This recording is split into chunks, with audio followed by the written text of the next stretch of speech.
Hello guys, ito nga pala guys, bumaba ako sa hagdanan para makita ng malapitan yung mga isda. Ayan oh, pero walang lumalapit sa akin. Ayan, parang takot yata sila sa damit ko na kulay blue.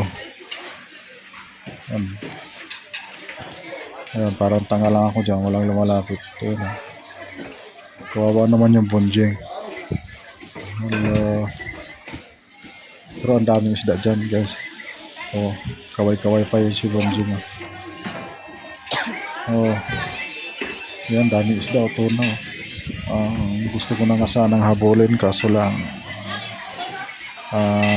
mailap, hindi siya mahabol.